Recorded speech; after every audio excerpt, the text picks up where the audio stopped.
하나님은 영이시니 예배하는 자가 영광 진리로 예배할지니라. 요한복음 4장 24절 말씀. 아멘. 사랑과 은혜가 풍성하신 아버지 하나님, 선하시고 온전하시며 우리를 모두 아시는 주님, 부활절과 블러썸 데이를 은혜로 보내게 하시고 초록이 피어나는 4월의 셋째 주일에 함께 예배드리게 하심 감사합니다. 좋은 날씨에 어디를 갈까 무엇을 할까 생각하게 되는 아름다운 계절에 예배의 자리를 사모하며 나온 많은 이들이 있습니다. 그저 좋은 날씨다 라고만 생각하는 것이 아니라 아버지 하나님의 솜씨에 감탄하며 주님이 지으신 아름다운 세상과 우리에게 불어넣어 주신 호흡에 감사함으로 이 계절을 누리는 자 되기를 소망합니다. 주님, 지난 시간을 돌아보니 가정과 일터, 학교와 사회에서 선택해야 하는 순간마다 주님의 뜻보다 우리의 생각과 감정이 앞서게 되었던 적이 많았음을 고백합니다. 우리의 약함을 모두 아시는 주님, 우리가 잘못 생각하고 있는 것들을 깨달아 돌이키게 해주시고 방황하고 있을 때마다 선한 길로 인도해 주세요. 포기하고 싶은 많은 순간마다 영혼육을 강하게 붙들어 주셔서 아버지 하나님의 품으로 돌아오게 해주세요. 이해되지 않는 상황과 관계 속에서 원망과 미움을 품고 살아왔던 날들을 회개합니다. 우리를 불편하게 하는 것들에 집중하기보다 하나님 아버지의 마음을 품으며 상황과 사람을 위해 기도하는 자들 되길 소망합니다. 우리에게 주신 선택의 자유로 미움과 원망이 아닌 사랑과 긍휼, 용서를 선택할 힘과 능력을 주시고 예수님이 우리에게 보여주신 사랑을 닮아가며 나아갈 수 있게 해주세요. 주님, 지금 청년교구에서는 주님의 사랑을 알아가는 시간 알파가 진행되고 있습니다. 알파의 모든 과정 가운데 성령님의 도우심이 끊어지지 않게 해주셔서 리더와 헬퍼, 섬김이, 게스트, 강연자 모두에게 기쁨과 감사가 넘치게 해주시고 이들을 통해 주님을 모르는 이들에게도 주님의 은혜가 흘러가게 해주세요. 오늘 저녁부터 상반기 제자훈련이 시작됩니다. 말씀 안에서 삶의 우선순위를 바로 세울 수 있도록 제자훈련 큐티반과 기독교 세계관, 양육반으로 청년들을 모이게 해주신 감사합니다. 알파와 제자훈련을 통해 말씀 안에 담긴 주님의 크고 놀라우신 사랑을 깨닫고 삶으로 살아낼 수 있게 해주세요. 말씀 전하시는 목회자 그룹에게는 지혜와 능력을 부어주시고 듣는 청년들에게는 들을 귀와 살아낼 힘을 주시며 영적 충만을 더해주시기를 소망합니다. 이 예배를 올려드리기 위해 많은 곳에서 헌신하는 손길들이 있습니다. 그들을 기억하여 주시고 섬김을 통해 뿌려진 복음의 씨앗이 싹트고 자라서 풍성하게 열매 맺게 되기를 소망합니다. 오늘 부활하신 예수 그리스도로 라는 제목으로 주의 말씀을 대원하시는 전주요 목사님께 능력을 더해주시고 영육간의 강건함을 더해주시며 가정과 사역위에 은혜를 부어주셔서 부족함이 없게 해주세요. 함께 동역하시는 최태양, 안준원, 박은지 전도사님께도 성령의 능력을 충만하게 부어주셔서 온전히 하나된 목회자 그룹으로 청년교구를 든든히 세워가게 해주세요. 영혼을 울리는 찬양으로 영광 높여드리는 예수 찬미단과 글로리아 찬양대의 찬양을 기쁘게 받아주시고 은혜로 하나 되고 사랑으로 세워가는 화곡동 교회 되기를 간절히 소망하며 사랑으로 모든 것을 이루신 예수님의 이름으로 기도드립니다. 아멘. 모두 자리에서 일어나셔서 사도신경으로 신앙을 고백하시겠습니다. 나는 전능하신 아버지 하나님 천지의 창조주를 믿습니다. 나는 그의 유일하신 아들 우리 주 예수 그리스도를 믿습니다. 그는 성령으로 잉태되어 동정녀 마리아에게서 나시고 본디오 빌라도에게 고난을 받아 십자가에 못 박혀 죽으시고 장사된 지 사흘 만에 죽은 자 가운데서 다시 살아나셨으며 하늘에 오르시어 전능하신 아버지 하나님 우편에 앉아 계시다가 거기로부터 살아있는 자와 죽은 자를 심판하러 오십니다. 나는 성령을 믿으며 거룩한 공교회와 성도의 교제와 죄를 용서받는 것과 몸의 부활과 영생을 믿습니다. 아멘.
오 주여 당신 앞에 내 영혼 엎드립니다.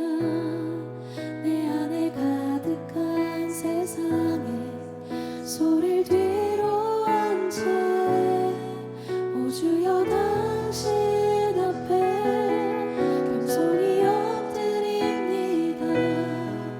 주의 말씀으로 날 채우소서. 오 주님, 이 시간 우리를 둘러싼 세상의 소리를 다 뒤로 하고 우리가 주님의 음성 앞으로 나아갑니다. 우리의 어떠함과는 상관없이 우리를 이끄시는 주님, 의롭다 여기시며 안아주시는 주님의 사랑을 온전히 깨닫고 그 성실하심으로 우리 삶을 붙들어 이끌어 가시는 주님의 선하심, 인자하심을 의지하여 더욱 우리 자신을 온전히 내어드리는 오늘의 예배 되게 하여 주시옵소서. 이 예배의 주인이시며 우리 삶의 주인 되시는 예수님의 이름으로 기도합니다.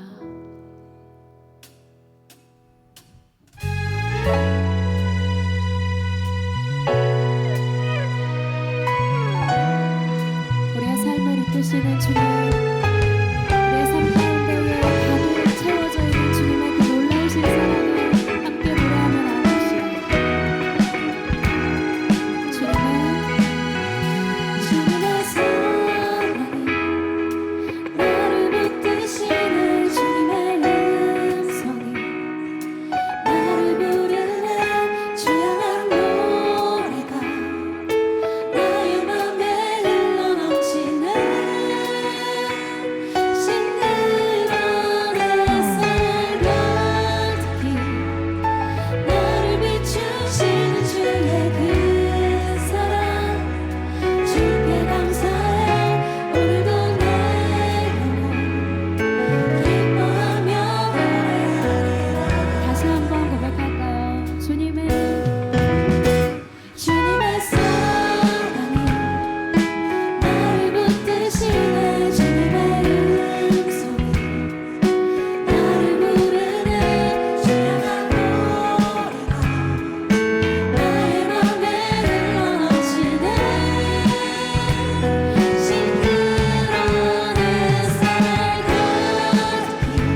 다시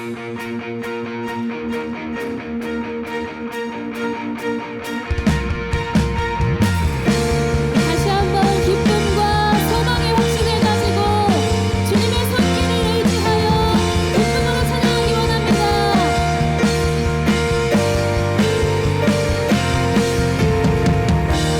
길가에 피어있는 꽃들도 주 손길이 어루만지심을 보내. 모든 생각 속에 주의 사랑을 흘러 참된 의미 참된 빛을 비추네.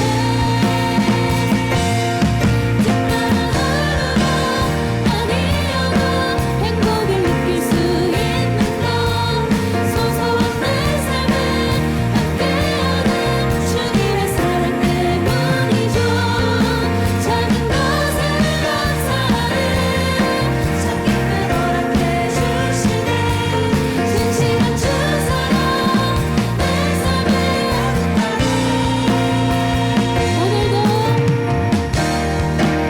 오늘도 똑같이 주어지는 시간 속에 나는 주와 동행하네. 사랑의 음성이 내 마음에 느껴지네.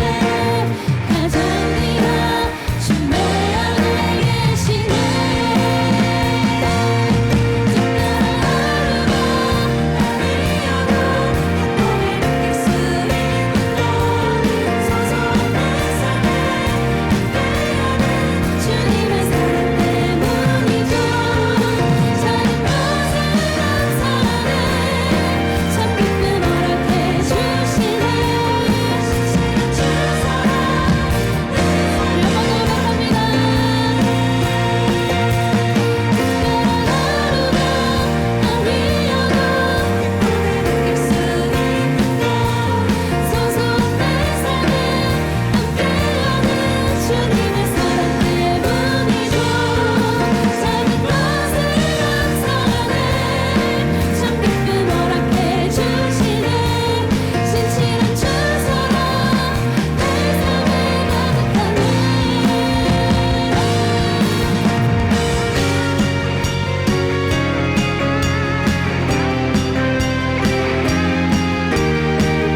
우리가 느낄 때에도 느끼지 못할 때에도 주님의 손길은 언제나 우리의 삶을 붙드심을 믿습니다.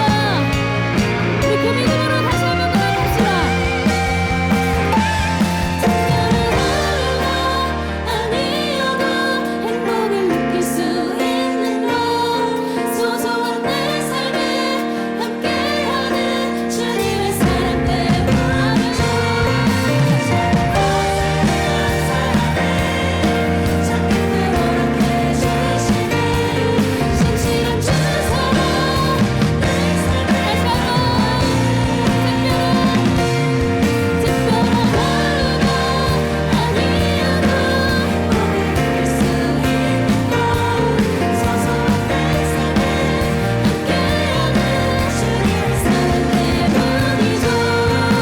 작은 것에 감사하네. 참 기쁨 허락해 주시네. 진실한 주 사랑 내 삶에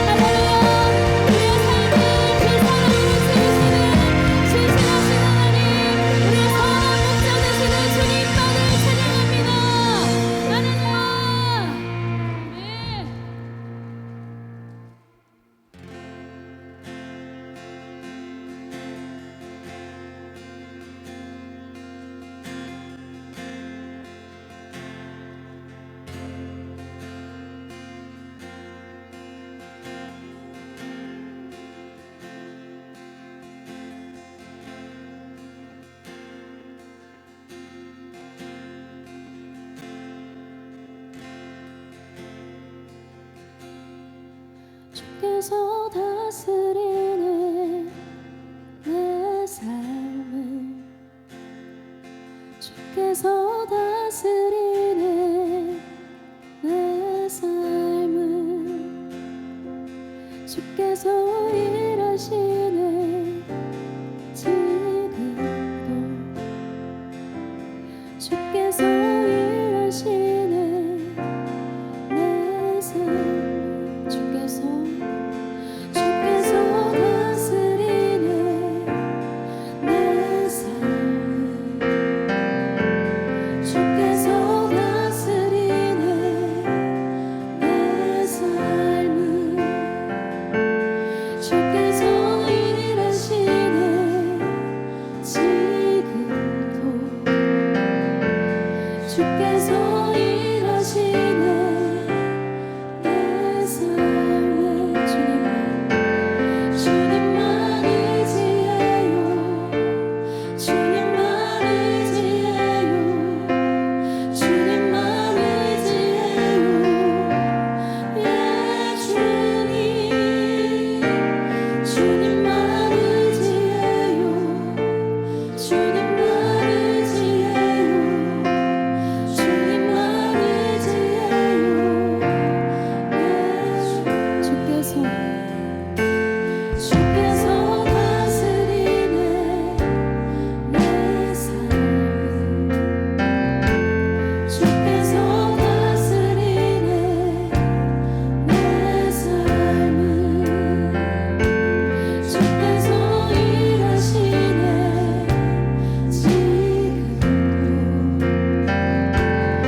살아가면서 지나쳤던 모든 순간들은 사실 주님께서 운행하시는 선하심이라는 물결이며 우리는 그 다정한 필연안을 헤엄치는 존재들임을 기억합니다.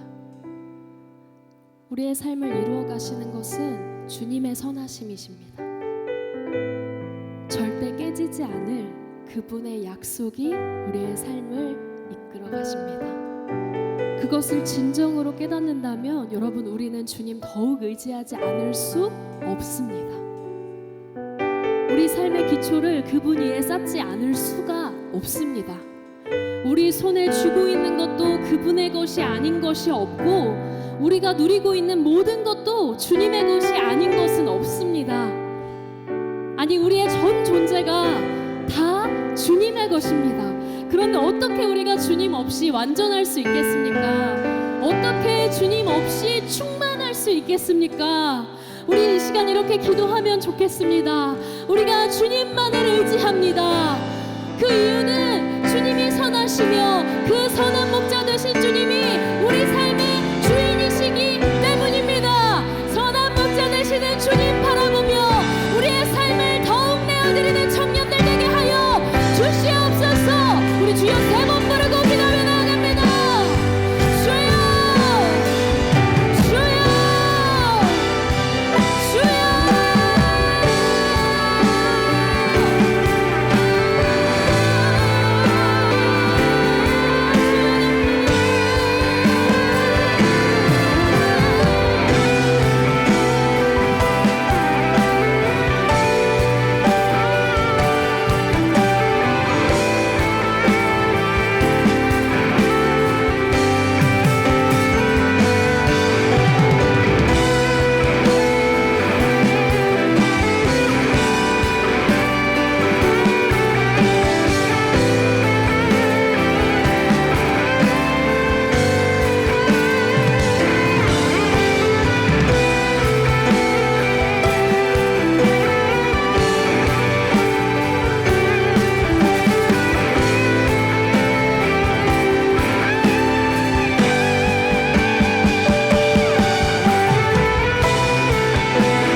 것들이 얼마나 감사한지 모르겠어요.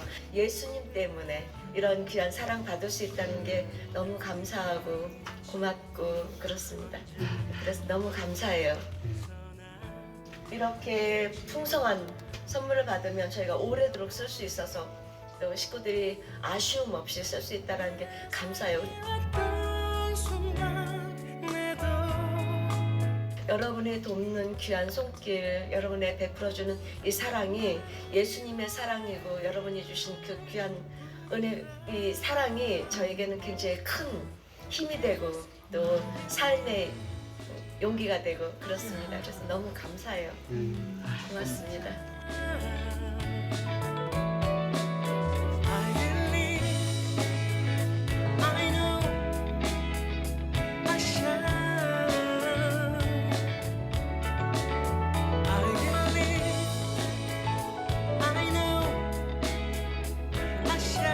여러분, 하나님과 함께하는 기쁨 맛보고 싶으세요? 문 여세요.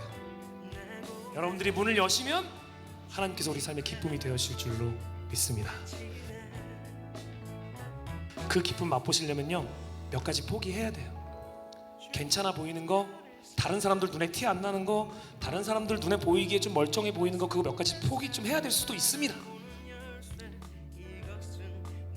그런데 더 큰 기쁨을 얻을 수 있다면 여러분, 비교할 수 있겠습니까?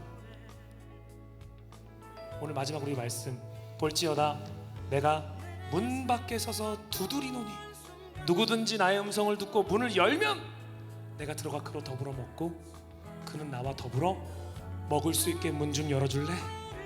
라고 초청하시는 우리 하나님의 음성에 응답하시고 진짜 문 활짝 여는 우리 화곡동 교회 청년 여러분들, 성도 여러분들 다 되시기를 예수님의 이름으로 축복합니다.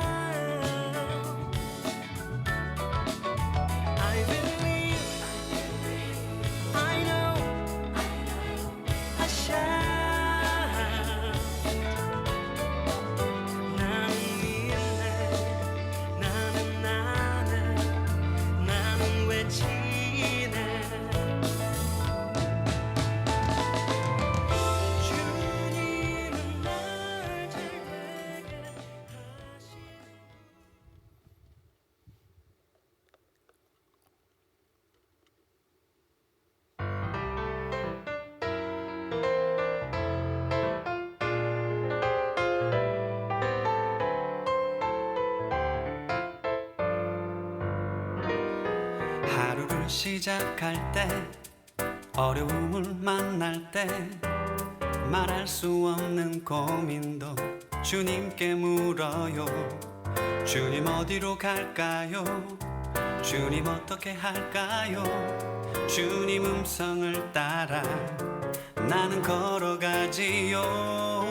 순종의 걸음마다 평안이 깃들고 내가 생각지도 못한 주의 뜻 이루어지니. 우리 하나님께 높은 박수로 영광 올려드리겠습니다. 비효율 챌린지 영상 보니까 그때가 생각나요. 저희 태양 전사님이랑 저희 목회자 팀 나갔는데 태양 전사님이 유튜브 봤다고 이렇게 하수구 다 드러내서 그 안에 들어가려고 하는데 배가 너무 나와서 못 들어갔어.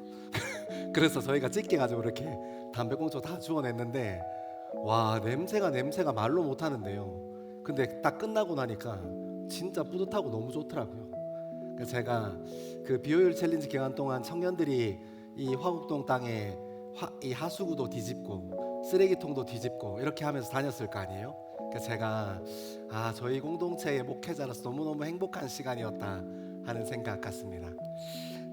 모든 영광이 하나님께 정말 영광이 되고, 그리고 이 땅에 예수 그리스도 믿는 사람으로 인해서 화곡동 이 땅이 복받은 줄 믿습니다. 오늘은 부활 후 세 번째 주일입니다. 더스토리 청년 예배 오신 여러분들을 주님의 이름으로 환영하고 축복합니다. 주차 협조에 대해서 먼저 광고 하나 하겠습니다.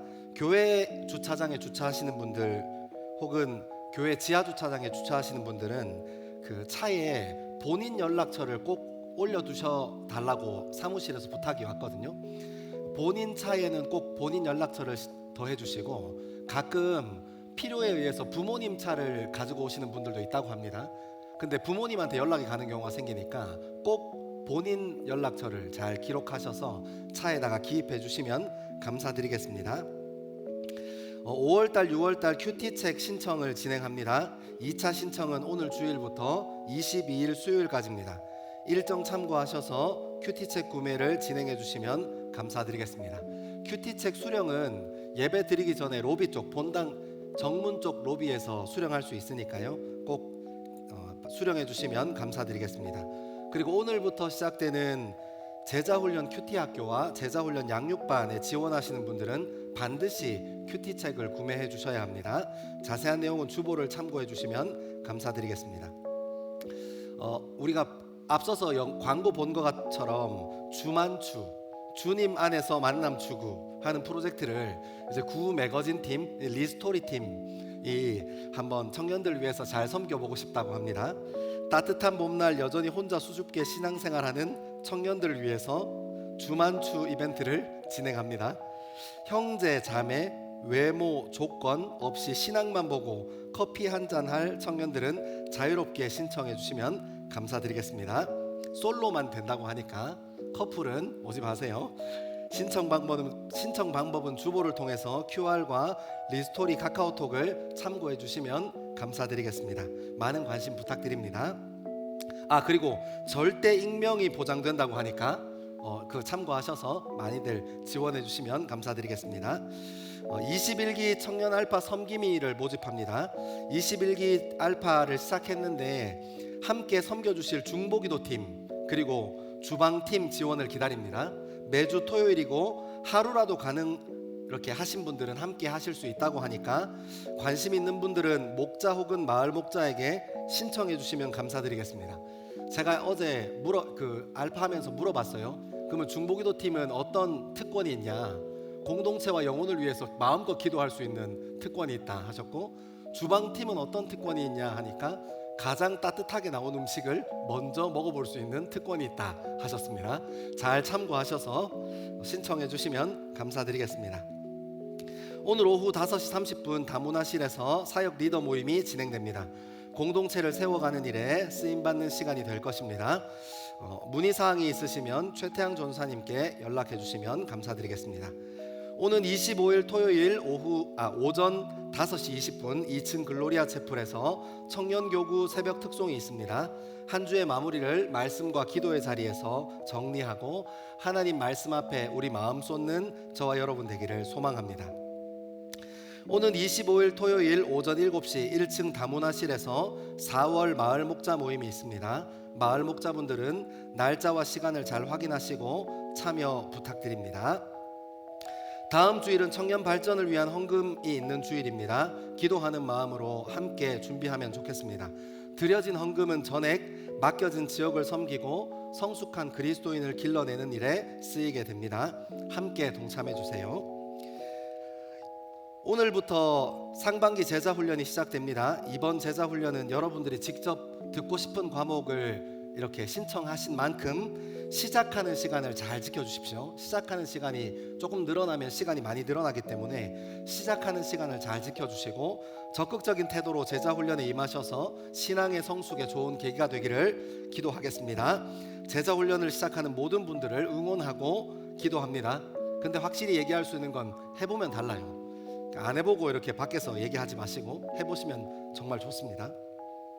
오늘 등반자 없습니다. 혹시 오늘 처음으로 청년 예배 오신 분 중에 용기 내셔서 한번 자리에서 일어나 주실 수 있는 분들 일어나시면 같이 한번 축복하고 싶습니다. 그리고 우리 함께 예배하는 예배자들 위해서 중보하고 축복하겠습니다. 너는 꽃이야 햇살이야 그저 반짝반짝 빛나는 별이야 너는 꽃이야 햇살이야 매일매일 예쁜 거야 너는 꽃이야 햇살이야 그저 반짝반짝 빛나는 별이야 너는 꽃이야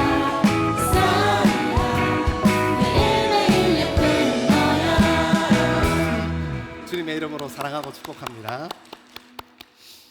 이 시간 다 자리에서 일어나셔서 하나님의 말씀을 함께 읽겠습니다.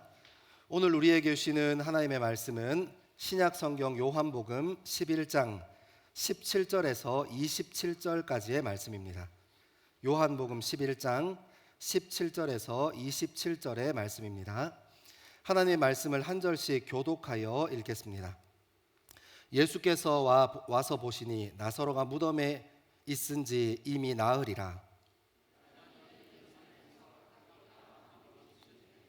많은 유대인이 마르다와 마리아에게 그 오라비의 일로 위문하러 왔더니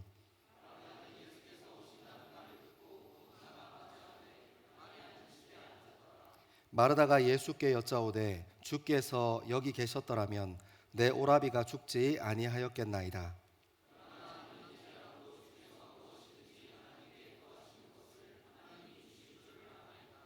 예수께서 이르시되 내 오라비가 다시 살아나리라.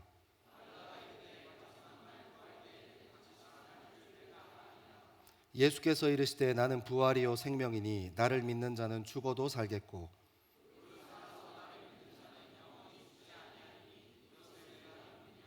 이르되 주여 그러하에다 주는 그리스도시요 세상에 오시는 하나님의 아들이신 줄을 내가 믿나이다. 아멘. 이 말씀은 살아계신 하나님의 말씀입니다. 아멘. 여러분 오랜만에 헌금 이야기 한번 하고 시작하고 싶어요. 목회자가 헌금 이야기를 뭐 저렇게 잘하나? 전 잘합니다. 왜냐하면 여러분의 신앙과 제 신앙에 유익하다고 믿기 때문이에요. 여러분들 헌금하는 훈련을 젊었을 때 이 소득이 많지 않을 때 하는 훈련하는 거 중요해요. 제가 목회자로 있으면서 헌금에 대한 철학이 있습니다. 11조 감사헌금, 성교헌금 이것들은 여러분들에게 하나님께서 허락하신 물질이 다 다르니까 그거는 여러분들에게 맡겨진 거라고 생각해요. 그리고 저는 목회자로 살면서 한 사람이 막 1,000만 원 헌금하고 100만 원 헌금하고 그런 거 사실 원하지 않습니다. 그런 분들이 그런 하나님의 감동이 있거나 하나님께서 은혜 부어주셔서 그렇게 헌금하시겠다고 하면 막지 않습니다. 왜냐하면 쓸 곳이 많거든요. 그래서 막지 않습니다. 하지만 저는 여러분들이 이 공동체가 내 공동체잖아요. 그죠? 아멘 하세요? 이 더스토리 공동체가 여러분의 공동체잖아요. 이 공동체가 내 공동체라고 하는 것은 이 공동체의 기쁨이 누구의 기쁨이라는 거예요? 내 기쁨이라는 거예요. 이 공동체의 아픔이 누구의 아픔이라는 거예요? 내 아픔이라는 거예요. 이 공동체의 기도 제목이 누구의 기도 제목이라는 거예요? 내 기도의 제목이라는 거예요.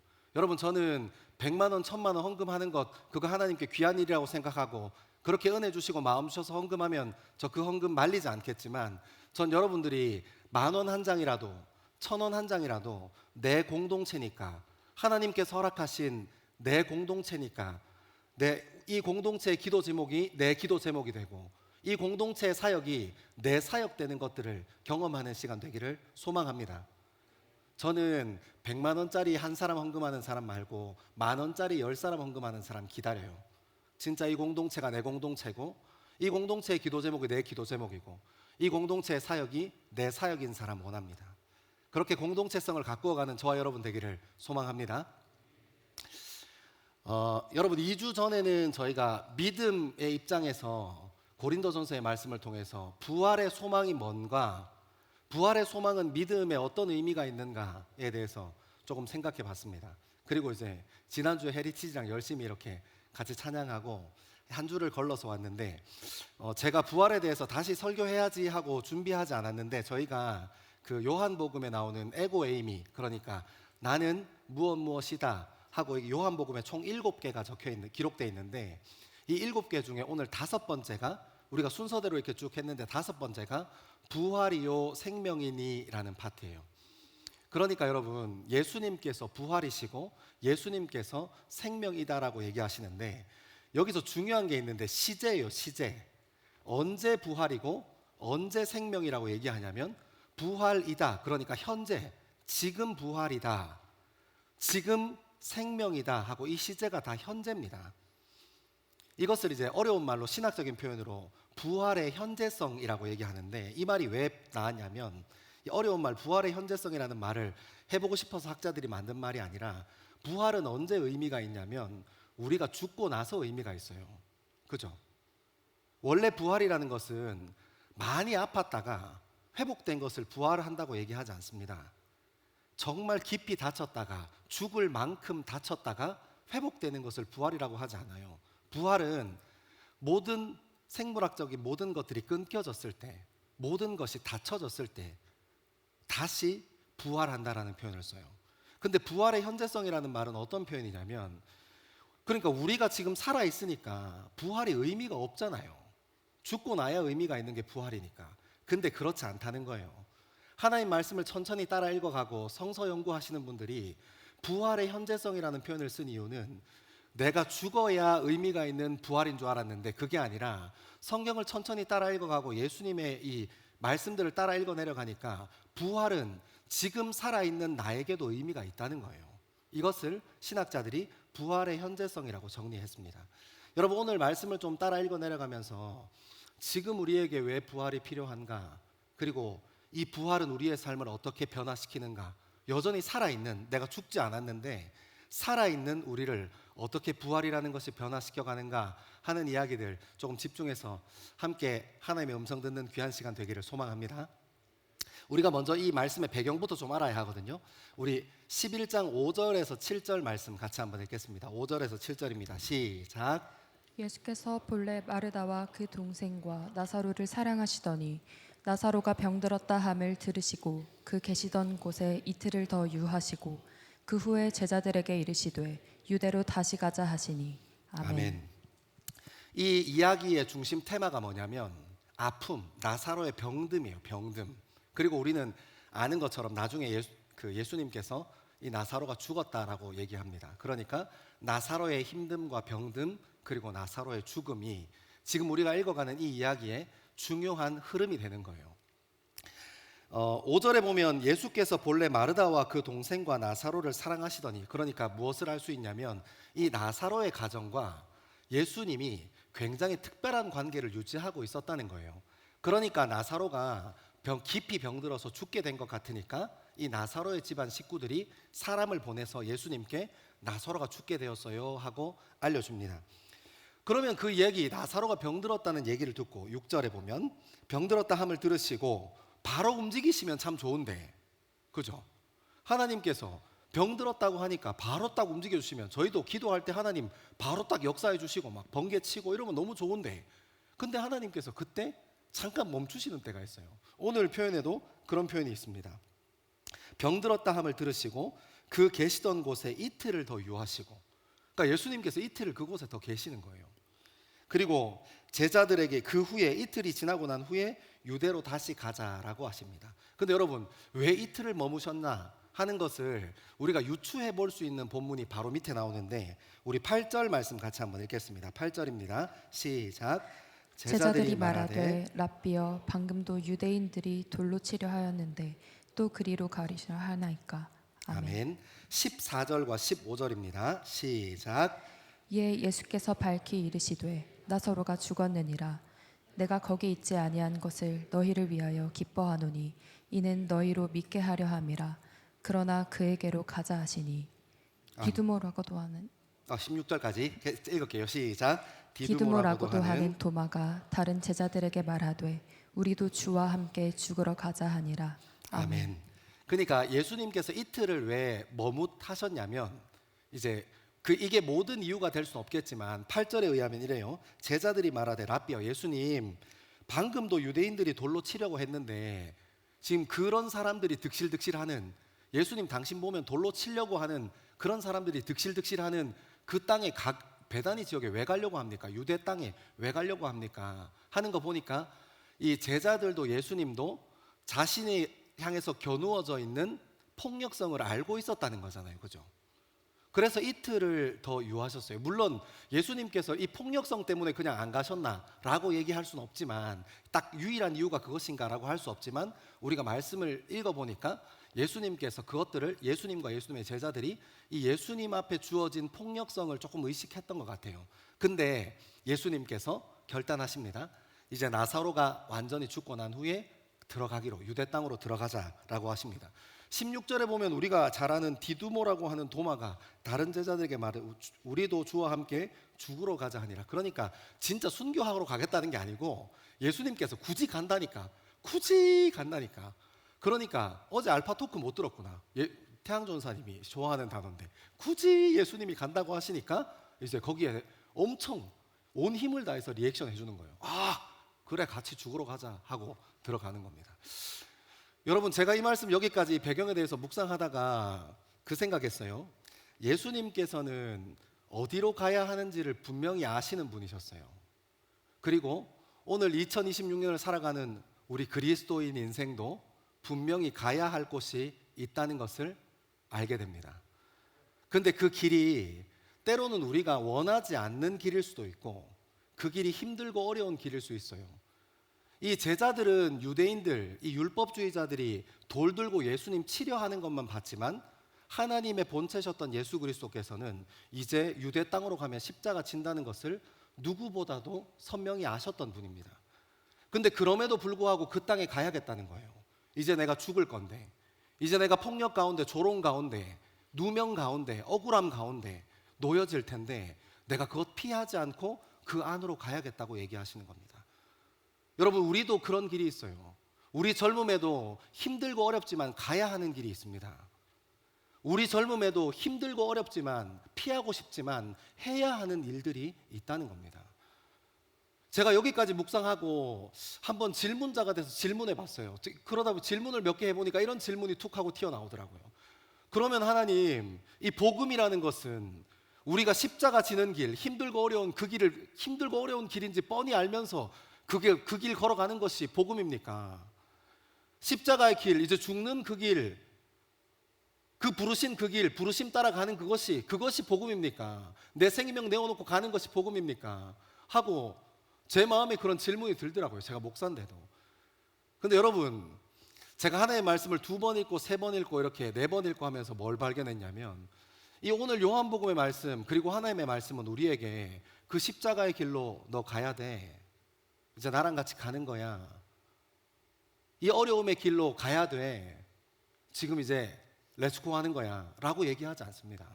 가야 한다, 가지 말아야 한다, 해야 한다, 하지 말아야 한다, 그런 이야기 안 해요. 성경은 뭐라고 얘기하냐면 예수님은 가셨다라고 얘기합니다. 예수님이 왜 그 길을 걸어가실 수 있었을까요? 왜 그 무모한 길을 걸어갈 수 있었을까요? 왜 그 무모해 보이는 십자가의 길을 망설이지 않고 제자들과 함께 가자 하고 같이 걸어갈 수 있었을까요? 왜냐하면 십자가 끝에 부활의 시작이 있기 때문입니다. 여러분, 그래서 우리 인생에 부활이, 우리가 죽지 않고 살아있지만 부활이 필요한 겁니다. 왜요? 하나님께서 우리를 부르신 가정, 하나님께서 우리를 부르신 직장, 하나님께서 우리를 부르신 공동체, 하나님께서 우리를 부르신 관계, 하나님께서 우리를 부르시는 사역 가운데 힘들고 어려운 일이 존재하는데 부활이 눈에 보이지 않으면, 그 부르심의 끝에 있는 부활이 눈에 열리지 않으면 그 길 못 들어가거든요. 네가 해. 왜 내가 해? 하나님의 부르심의 끝에 부활이 있다는 게 보이지 않고 느껴지지 않으면, 그것에 대한 믿음이 없고 그 부활이 현재 내 부활이 아니면, 예수 그리스도의 그 부활이 내 부활이 아니면 왜 그 부르심 가운데 그 힘들고 어려운 길을 굳이 내가 가야 하냐 하고 내밀기 때문입니다. 왜요? 부활이 안 보이잖아요. 힘들고 어렵기만 하니까요. 사랑하는 여러분, 예수님께서 그 길을 걸어가셨어요. 그리고 우리에게 부활의 첫 열매가 되셨습니다. 사랑하는 여러분, 여러분의 부르심 가정에서 힘들고 어려울 수 있어요. 부모님이랑 관계하는 거 쉽지 않을 수 있습니다. 때로는 여러분이 주어진 직장에서 상사들 대하는 거 그 부르심이라고 여기면 쉽지 않을 수 있습니다. 어려울 수 있어요. 하지만 하나님께서 굳이 그 길을 걸어가십니다. 왜요? 내가 내 부르심을, 예수님께서 보시는 관점에는 그 부르심을 걸어가는데 이 일이 힘드냐 어렵냐 그게 중요한 게 아니거든요. 내가 이 일을 할 수 있는가 할 수 없는가가 중요한 게 아니거든요. 그 너머에 있는 부활이 눈에 들어오기 때문입니다. 내 끝에 부활이 시작이기 때문입니다. 사랑하는 여러분, 여러분의 부르심의 자리, 가정, 직장, 공동체, 여러분들이 있는 인간관계, 여러분들이 가지고 있는 이런 저도 다 알지 못하는 여러분들의 인생에 그냥 어려움에 사로잡히지 마시고 내가 할 수 없는 것에만 사로잡히지 마시고 예수 그리스도께서 우리를 부르셨다면 그 부르심 끝에 있는 부활이 눈에 들어오게 되기를 소망합니다. 그렇게 사셨던 믿음의 조상들이 힘들고 어려움의 자리에서 대가 없이 사랑하고 대가 없이 헌신하고 대가 없이 희생하고 대가 없이 복음 전하고 그렇게 교회가 되셨고 그 교회가 흘러 우리가 되었습니다. 사랑하는 여러분, 그 부르심의 끝자리, 그 힘들고 어려움의 끝자리에 부활이 있다는 것을 잊지 않게 되기를 소망합니다. 그래서 오늘도 예수님과 함께 디두모처럼 그렇게 오버할 필요는 없지만 함께 한 걸음 한 걸음 걸어가는 저와 여러분 되기를 소망합니다. 우리 말씀 조금 더 따라 읽어가 봅시다. 우리 17절과 18절입니다. 17절과 18절입니다. 시작. 예수께서 와서 보시니 나사로가 무덤에 있은지 이미 나흘이라. 베다니는 예루살렘에서 가깝기가 한 우리쯤 되매. 아멘. 예수님께서 와서 보시니 나사로가 무덤에 들어간 지 이미 사흘이라. 그러니까 우리가 말씀을 이렇게 배경한다고 따라 읽어왔잖아요. 정리해보면 이렇습니다. 나사로가 깊은 병이 들었다 해서 예수님께서 이틀을 주저하셨어요. 그리고 예수님께서 나사로가 죽었다 한 후에 나사로의 장례식장에 도착했을 때 그때가 나흘 되었다, 4일 되었다. 하루 이틀 사흘 나흘 알죠? 3일 아닙니다. 나흘 되었다. 그러니까 총 6일이 지난 겁니다. 6일이 지난 시간에 예수님께서 그 나사로의 죽음의 자리에 도착하신 거예요. 여러분, 이 나흘이라는 시간, 이틀이라는 시간, 여러분 이틀은 무엇이라고 앞에서 이렇게 잠깐 나누고 함께 왔습니까? 이틀은 폭력의 시간이에요. 그 폭력성을 누를 수 없는 시간, 그 폭력성에 대항하는 데 에너지를 모아왔던 시간이 이틀입니다. 그리고 죽음 이후에 나흘이 왔어요. 장례식장에 여기서 조금 한번 생각해 봐야 되는 게 뭐냐면 이 유대인의 장례 풍습입니다. 유대인의 장례 풍습이 어떻게 진행되냐면 이제 사랑하는 이웃, 사랑하는 형제, 사랑하는 가족이 고인이 돼요. 고인이 되면 이제 애도 의식을 진행합니다. 어떻게 애도 의식을 진행하냐면 가족 중에 성인들이 이렇게 자기 옷을 찢고 이렇게 막 수염도 뽑고 이렇게 하면서 이렇게 이 상실의 아픔, 이별의 슬픔을 이렇게 막 이렇게 표현해요. 그리고 그때 그렇게 애도 의식이 진행되면 그 마을에서 성인 남성들을 위주로 해서 장례위원회가 구성돼요. 이 마을에서 장례위원회를 구성하는 이유는 이 유대 율법주의 사람들이 가지고 있었던 굉장히 중요한 선행 중에 하나가 이웃의 장례에 동참하는 거예요. 이웃이 가족을 잃어버렸으니까 그것 때문에 아무것도 할 수 없잖아요. 그러니까 그런 상황인 것을 알고 거의 유대인들은 이웃에서 장례를 절차도 다 세팅하고 환경도 세팅하고 이렇게 진행해 줍니다. 곡소리 하는 사람도 섭외해 주고 또 같이 애도해 줄 사람도 섭외해 주고 이렇게 해서 그 장례위원들이 다 진행합니다. 이 장례위원들이 섭외되고 나면 보통 이 중동 지역은 습하고 더운 날씨 때문에 이 시신이 빨리 부패하잖아요. 그래서 그 이 장례를 우리처럼 2박 3일 안 하고 거의 하루 만에 24시간 안에 다 끝내요. 그 애도 의식이 끝나면 바로 그 소집된 장례위원들이 그 시신에 염을 하고 무덤에 안치합니다. 그리고 나서 일주일 동안 가족 애도 기간을 넘어서 이 공동체의 애도 기간 안으로 들어가요. 그때 어떻게 하냐면 촛불을 하나 이렇게 밝혀놓습니다. 촛불을 밝혀놓으면 그때 예수님 당시에 뭐 차가 있었던 것도 아니고 기차가 있었던 것도 아니고 비행기가 있었던 것도 아니니까 굉장히 뜨문뜨문 이렇게 올 거 아니에요. 한 일주일 이렇게 10일 이렇게까지 애도 기간이 진행됐다고 합니다. 일반적으로 일주일인데 그럼 촛불을 딱 켜놓으면 촛불 앞에서 뭐 어떤 걸 하냐면 고인이랑 나랑 관계가 있을 거 아니에요. 그러면 이런 관계가 있겠죠. 내가 고인을 용서해야 되는 일도 있을 거고 때로는 내가 고인에게 용서를 받아야 하는 일도 있을 거 아니에요. 그러면 그 촛불 앞에서 그 고인에게 용서를 구하고 용서를 받는 시간을 갖습니다. 사랑하는 여러분, 제가 여기까지 장례 풍습 이렇게 공부하다가 여러분 살아있을 때 용서하세요. 죽어서까지 하지 말고 진짜로 하지 말고 살아있을 때 용서를 구할 거 있으면 빨리 구하고 용서할 일 있으면 용서하세요. 이게 이제 마태복음에 보면 땅에서 맨 것이 하늘에도 매이고 하늘에서 매인 것이 땅에서도 매인다 이런 표현, 이 유대의 관습이 있어서 이제 그 고인 앞에서 그 촛불 앞에서 이렇게 그 매인 것을 풀려고 하는 의식입니다. 근데 왜 죽고 나서 그렇게 하냐고요? 하세요. 제가 2013년도에 저희 아버지 돌아가셨는데 하세요. 여러분 그 또 우리나라에 굉장히 중요한 말이 있잖아요. 어른들이 시키면 그냥 해보세요. 제가 먼저 아버지를 먼저 보내고 후회 엄청 많이 합니다. 그러니까 꼭 살아 계실 때, 그리고 이웃이 살아 있을 때 꼭 용서를 구하고 용서하는 시간 갖게 되기를 소망합니다. 갑자기 뭐 하다가 얘기해 버렸지? 오케이. 이제 그렇게 애도의식을 지나요. 그러니까 이 이틀 그리고 나흘, 그러니까 총 이 6일이 지났다는 것은 이 나사로의 죽음이 기정사실화되어지는 시간인 거예요. 이제 나사로는 살아있는 게 당연한 존재가 아니고 죽은 게 당연한 존재가 되는 시간이라고요. 이해하시죠? 이제 당연해지고 받아들여야 하는 시간이 6일, 그리고 이 나사로가 죽은 지 나흘이라는 표현 안으로 들어온 겁니다. 여러분, 당연한 것을 당연하게 받아들이는 시간이요. 근데 여기에 누가 오셨어요? 지금 부활이신 예수 그리스도가 오시는 거예요. 지금 생명이신 예수 그리스도가 오시는 겁니다. 여러분, 그래서 이곳을 방문했던 조문객, 우리 한 절 내려가면 19절에 많은 사람들이 위로를 하기 위해서, 위문하기 위해서 방문하는데, 이 사람들이 처음에는 죽은 고인을 애도하기 위해서 문상하러 오신 문상객이었는데, 우리가 읽어 내려가는 이 이야기의 끝에 무엇으로 변해 있냐면 부활의 증인이 되어 있어요. 이건 나중에 조금 다뤄봅시다. 아무튼 그런 시간들, 당연한 것이 당연해지는 시간, 받아들일 수밖에 없는 시간으로 넘어와요. 근데 그 자리에 예수님 오셨어요. 여러분, 우리도 2026년 살고 우리의 젊음을 살면서도 우리가 당연히 받아들여야 하는 것들이 우리 삶에 있어요. 사회적인 관습 안에, 사회적인 통념 안에. 제가 조금 이제 설교를 준비할 때는 지금 우리가 고민하는, 이 시대가 고민하고 이 사회가 고민하는 것들을 조금 던지고 싶었는데, 이게 제가 아무리 생각해도 지금 현 시대에 있는 이야기들은 이야기하면 이 편과 저 편이 나누어질 수 있는 일 같아서 제가 조금 조심스럽더라고요. 그래서 우리가 조금 옛날에 있었던 사회적인 통념과 사회적인 관습 이야기를 좀 해보고 싶어요.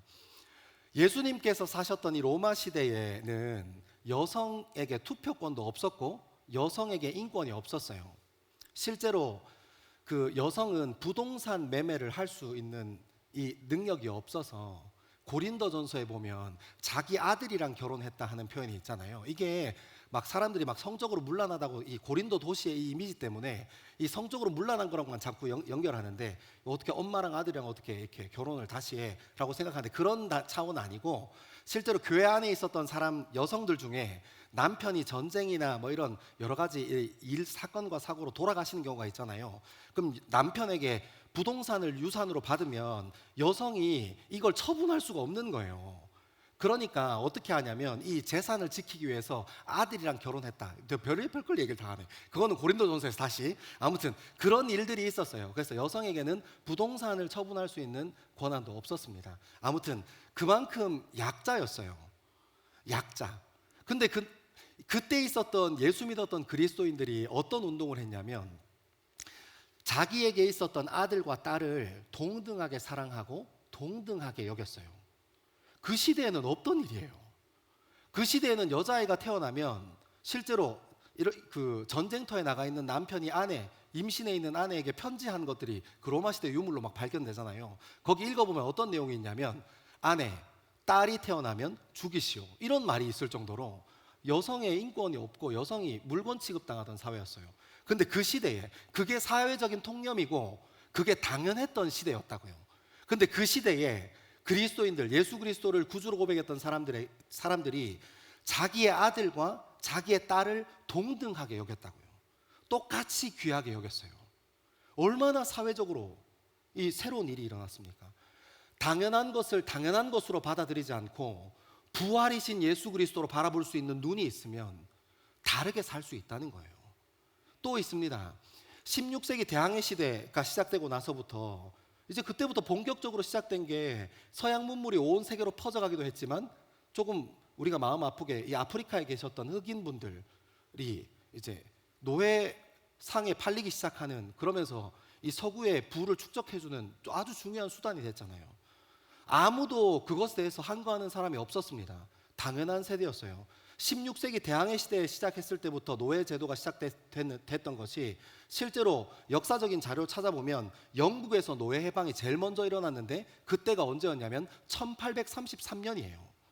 윌리엄 윌버포스라는 믿는 믿음의 사람이었던 이 상의원, 영국의 상의원이 그걸 이렇게 계속 주장해서 결국 노예제도가 영국에서 폐지됩니다. 1833년에요. 그러니까 몇백 년 동안 당연한 것으로 살아왔던 거예요. 아주 익숙한 것, 당연한 것, 사회적인 통념으로 거스를 수 없는 것으로 살아왔던 건데, 이 윌리엄 윌버포스라는 이 믿음의 사람이 부활이신 예수 그리스도의 시각으로 세상을 바라보기 시작하니까 당연한 것을 당연하게 살지 않는 겁니다. 다르게 사는 거예요. 미국은 어떻습니까? 3년 뒤인 1836년에 마틴 루터 킹 목사님께서 인권운동, 흑인 인권운동을 지향하셔서 결국은 노예 해방이 일어납니다. 여전히 인종차별이라는 잔재는 이 땅에 남아있긴 하지만 그래도 이제 더 이상 노예는 없어졌습니다. 사랑하는 여러분, 여러분의 인생에 당연하게 받아들여지고 있는 것이 어떤 겁니까? 제가 이거 쭉 설교 정리하다가 어떤 생각했냐면, 이런 부분, 뭐 흑인 노예 제도, 그 다음에 여성의 인권이 없었던 그 시대에는 이게 약자가 나 힘들어 고만해 이렇게 하지 않으면 약자가 힘든지도 인지도 못하는 때였어요. 당하는 사람, 피해자 입장에서 이제 좀 고만해, 이제 좀 그만 괴롭혀 하고 목소리 내지 않으면 그 사람이 힘든지도 이해 못하는 시대였다고요. 근데 그때 믿음의 사람들, 부활이신 예수 그리스도로 세상을 바라봤던 사람들, 그 소수의 사람들을 통해서 세상이 뒤집어졌습니다. 사랑하는 여러분, 세상에 당연한 것은 없습니다.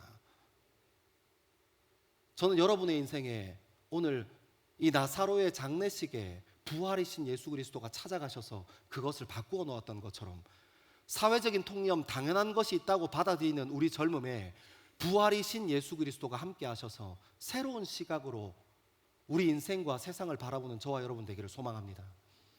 우리 조금 더 따라 읽어 내려가 볼까요? 우리 19절과 20절입니다. 19절과 20절 시작. 많은 유대인이 마르다와 마리아에게 그 오라비의 일로 위문하러 왔더니 마르다는 예수께서 오신다는 말을 듣고 곧 나가 맞이하되 마리아는 집에 앉았더라. 아멘. 아멘. 여러분 19절과 20절은 이런 내용 얘기하고 있습니다. 많은 유대인들이 마르다와 마리아에게 그 오라비의 일로 위문하러 왔다. 아까 얘기했던 것처럼 이 사람들은 죽음, 이웃을 보내는 아픔, 이별의 아픔, 그리고 이제 떠나보내는 이의 슬픔을 마음에 품고 왔는데, 이 사람은 곧 부활의 증인, 정확하게 얘기하면 부활은 아니고 소생의 증인이 됩니다. 아무튼 요 증인들이 세팅되어 있어요. 20절에는 마르다는 예수께서 오신다는 말을 듣고 곧 나가 맞이하되 마리아는 집에 앉아있더라. 그러니까 여러분 어떤 얘기를 하는 거냐면, 장례가 지금 집에서 진행되고 있고 촛불 켜놓고 이제 애도하는 기간들이 계속 진행되고 있으니까 사람들을, 누군가는 손님을 받아야 하는 사람이 있잖아요. 그러니까 마리아는 집에 있었다 하는 거예요. 마르다가 집 밖으로 나갔어요. 근데 이 집 밖이 제가 어딘지 궁금한 거예요. 그냥 진짜 문 앞에 서 있었을까? 여러분 문 앞에 서 있었겠습니까? 옛날에 사람들은 지금처럼 GPS도 없고 내비게이션도 없어서 우리 조선시대만 해도 어떻게 했냐면, 이 왕의 사자들이 오거나 아니면 귀한 손님들이 오시면 마을 어귀, 그러니까 마을 입구까지 나가 있어요. 지금처럼 마을이 도시가 개방된 형태로 있는 게 아니고, 그때는 이제 전쟁과 약탈의 문제 때문에 입구가 몇 개 정해져 있을 거 아니에요. 큰 마을이면 입구가 한 두세 개 정도 있을 거고, 작은 마을이면 입구가 하나 정도 있을 건데, 그 마을 어귀, 그러니까 그 마을의 출입문까지 나갔다는 거예요.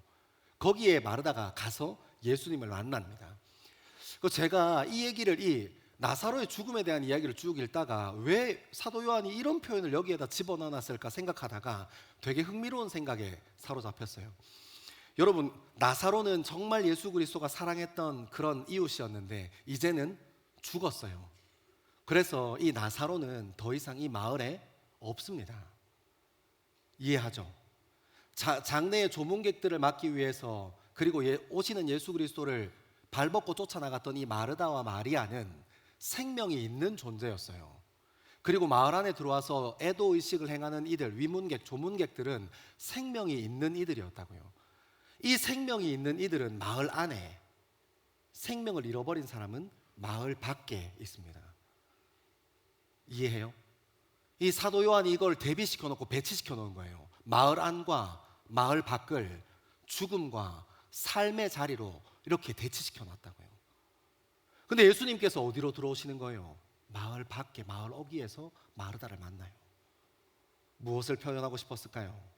이제 곧 예수가 마을 밖에 있는 존재가 된다는 거예요.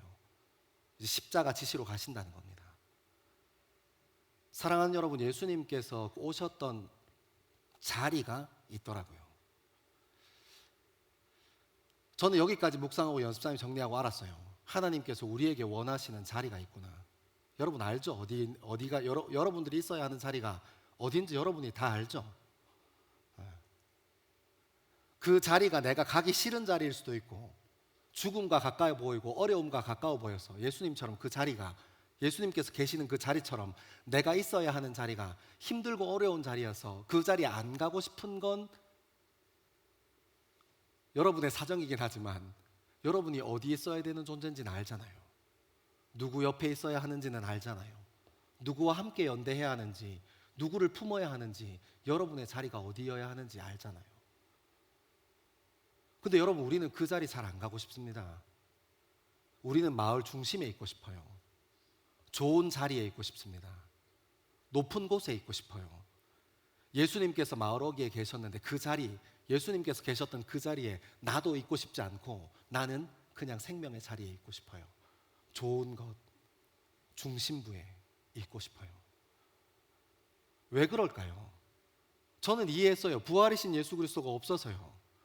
부활이신 예수 그리스도가 없는 이 세상 사람들은 이제 이것이 끝이니까, 지금 내가 사는 것이 끝이니까 어떻겠어요? 더 좋은 거 한 번 사는 인생이니까 누려봐야 되지 않겠습니까? 더 많은 자극적인 것들, 더 많은 좀 핫한 것들, 그 자리에 내가 있어 봐야 하지 않겠습니까? 부활이 없으니까요.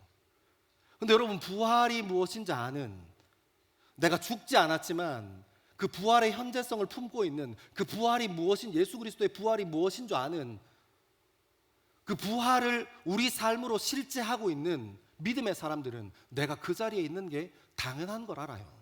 왜냐하면 그게 끝이 아니니까요.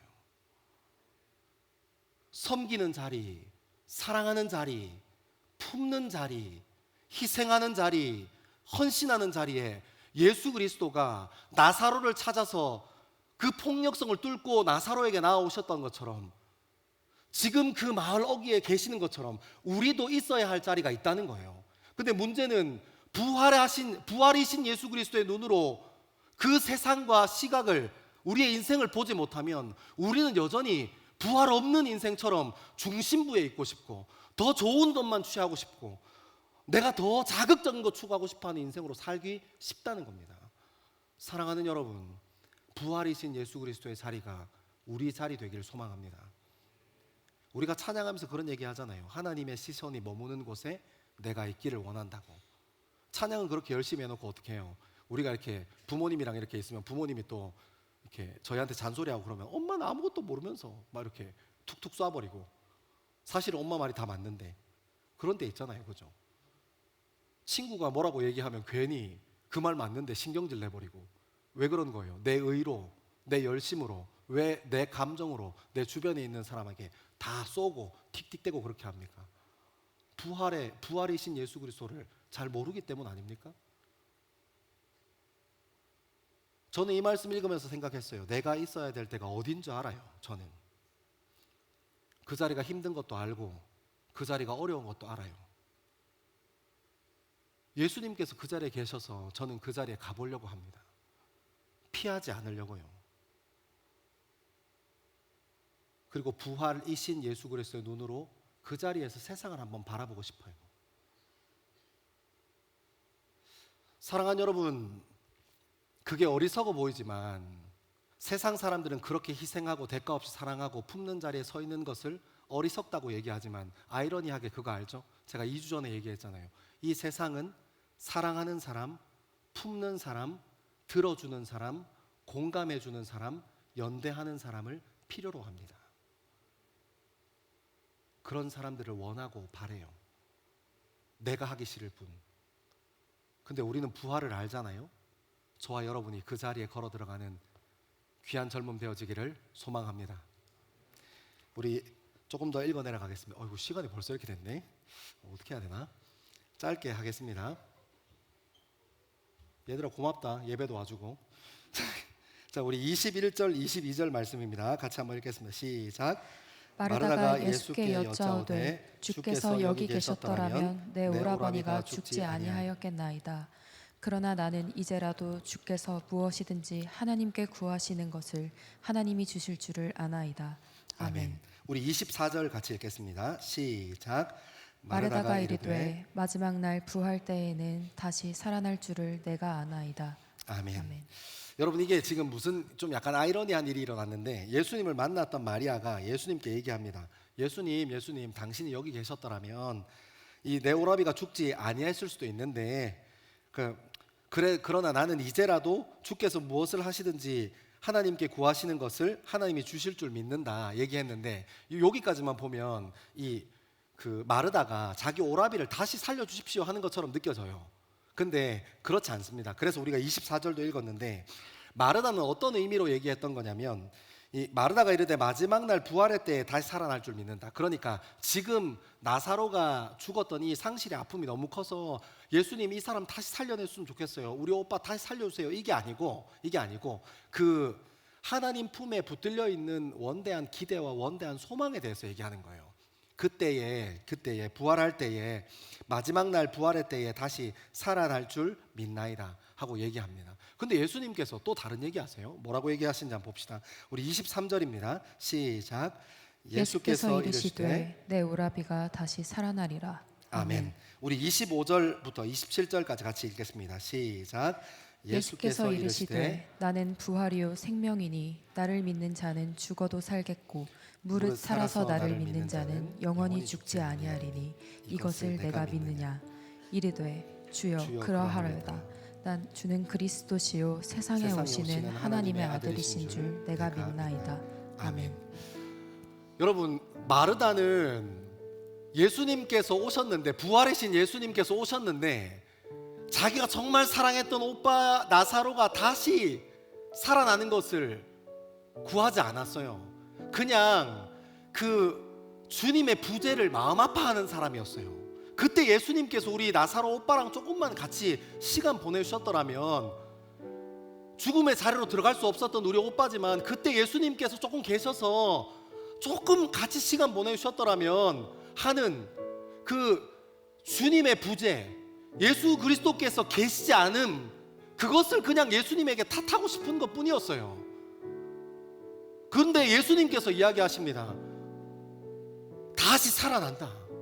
내가 부활이고 지금 생명인 나를 말미암아 다시 살아날 거다 하고 예수님께서는 선포하시고 선언하시는 겁니다.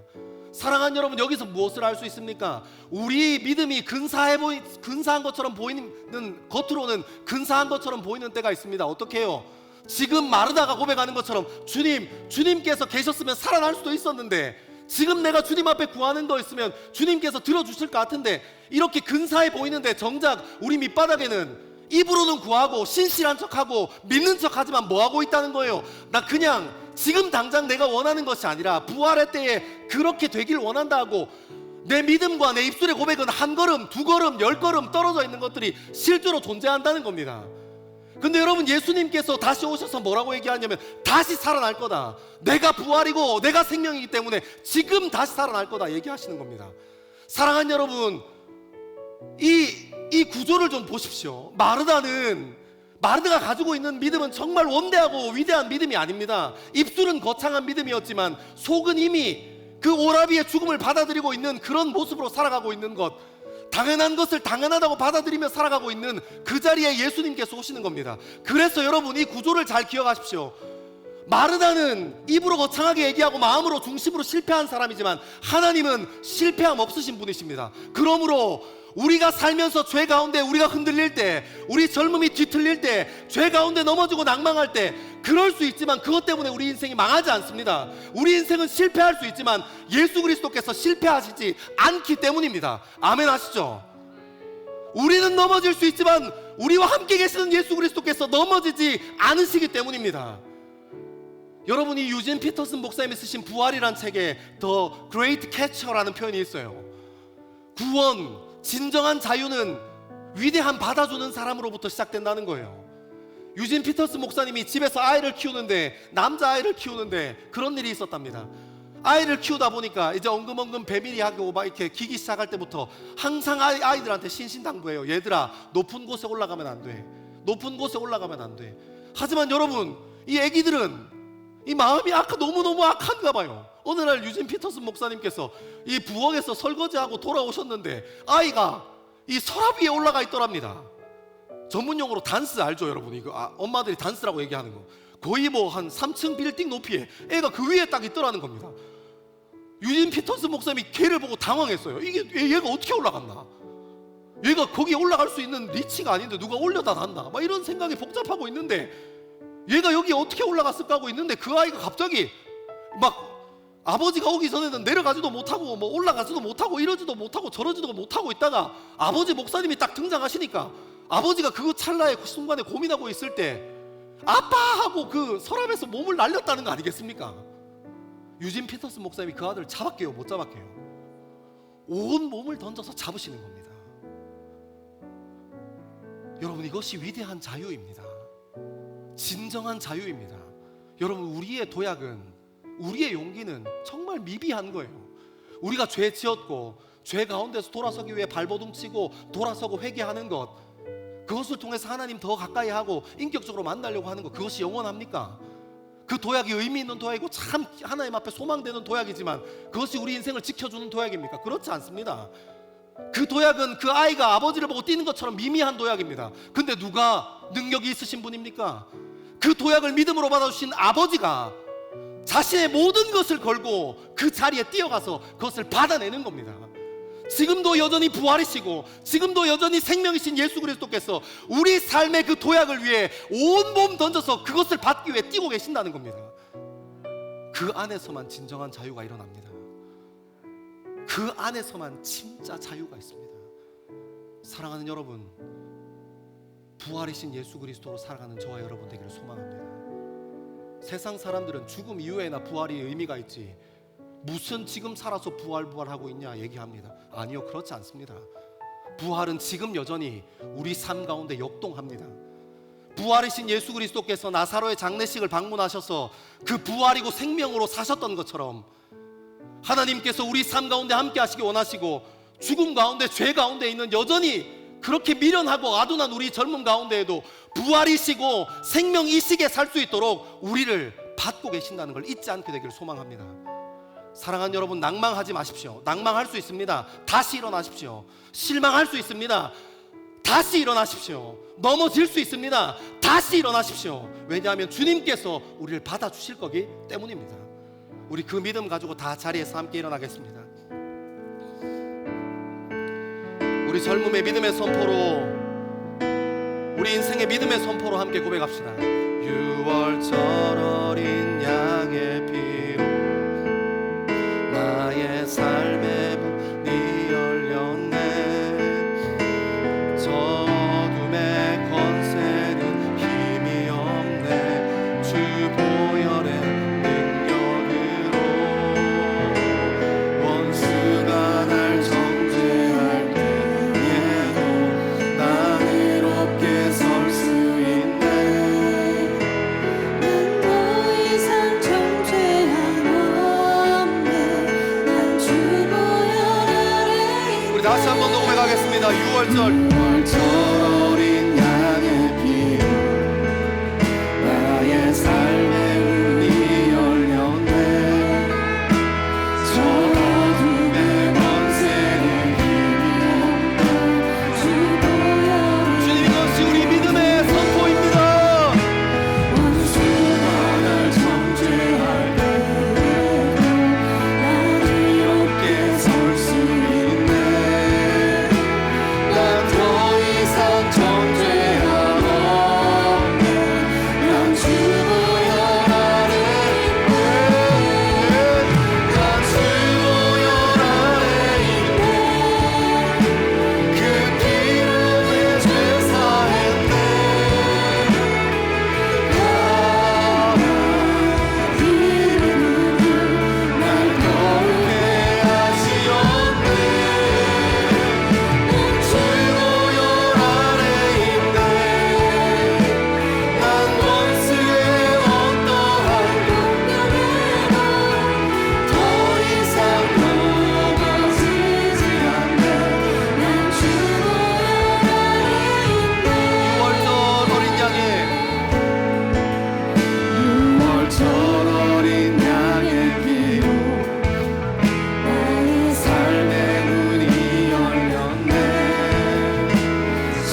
사랑하는 젊은 그리스도인들이 이 시간 기도하며 결단하기 시작합시다. 오늘은 딱 하나만 결단합시다.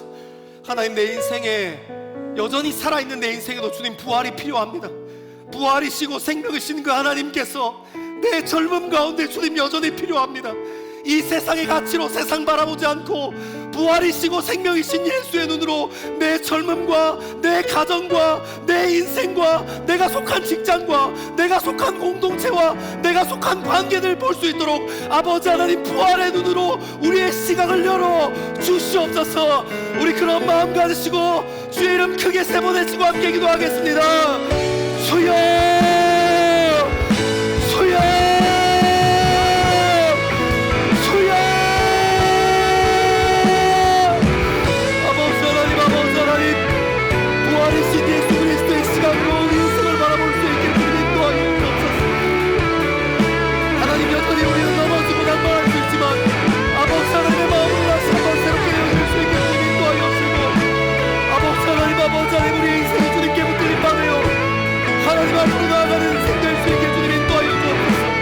하나님, 부활이 열리고 내 인생이 열려서 주님 앞에 나아갈 수 있는 인생 될 수 있게 주님 인도하여 주시고, 그 부활하신 예수 그리스도로 말미암아, 부활이신 예수 그리스도로 말미암아 주님 앞에 설 수 있게 주님 인도하여 주옵소서.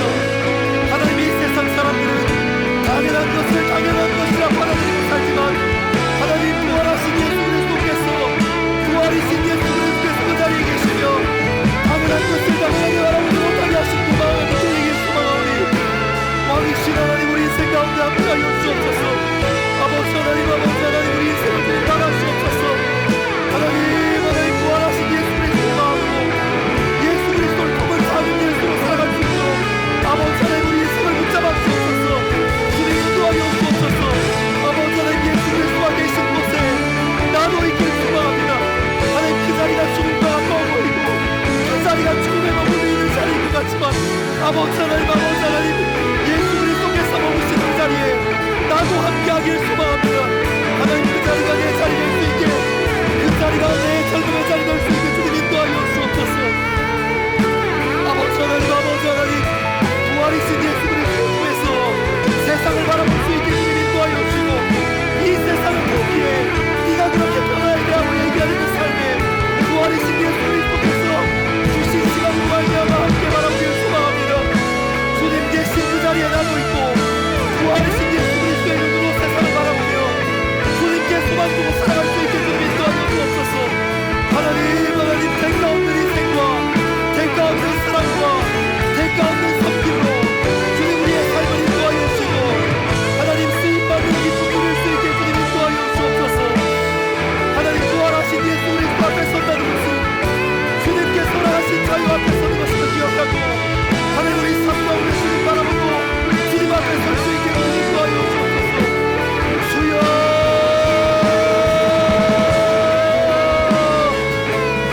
주여.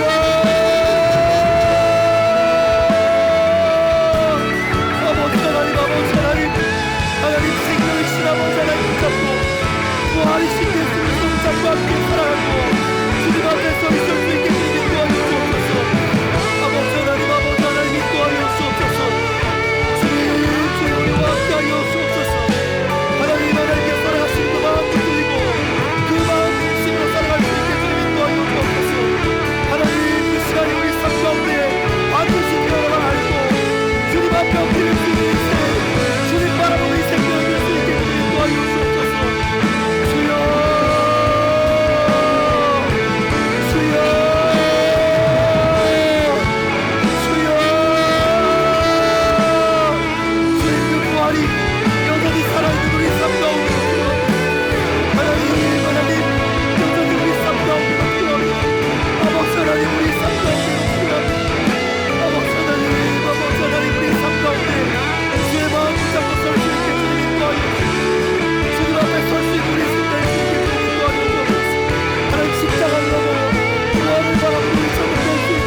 기도하실 때 성령 하나님의 깊은 임재에 그 임재의 자리로 함께 나아가기를 소망합니다.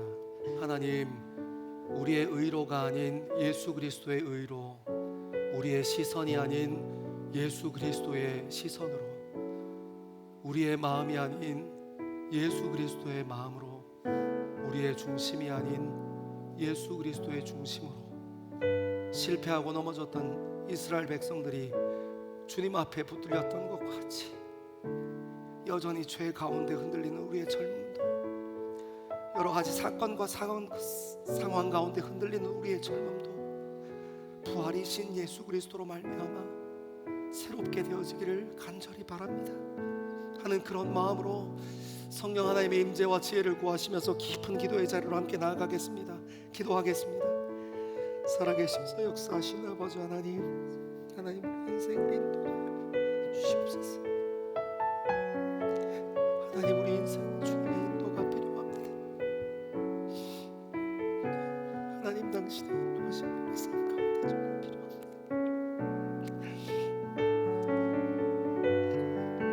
또한 아버지 같지만 여전히 나를 받아주시는 그 위대하신 예수 그리스도께서 우리 삶 가운데 함께하여 주시기를 믿습니다. 그 부활이신 예수 그리스도와 함께 동행하게 되기를 소망합니다. 그 부활이신 예수 그리스도의 마음을 주님 기억합니다. 그 부활이신 예수 그리스도를 생명이신 예수 그리스도의 눈으로 세상을 바라보기를 원합니다. 하나님, 더 이상 정죄 않고 주님 앞에 설 수 있게 되기를 소망합니다. 하나님, 전심으로 주님 사랑하고 전심으로 주님을 기대하고 고대하고 주님 앞에 섭니다. 하나님, 우리가 있어야 할 자리를 알게 하시고 부르시는 자리 끝에 주님이 귀한 시간 될 수 있도록 주님 인도하여 주시옵소서.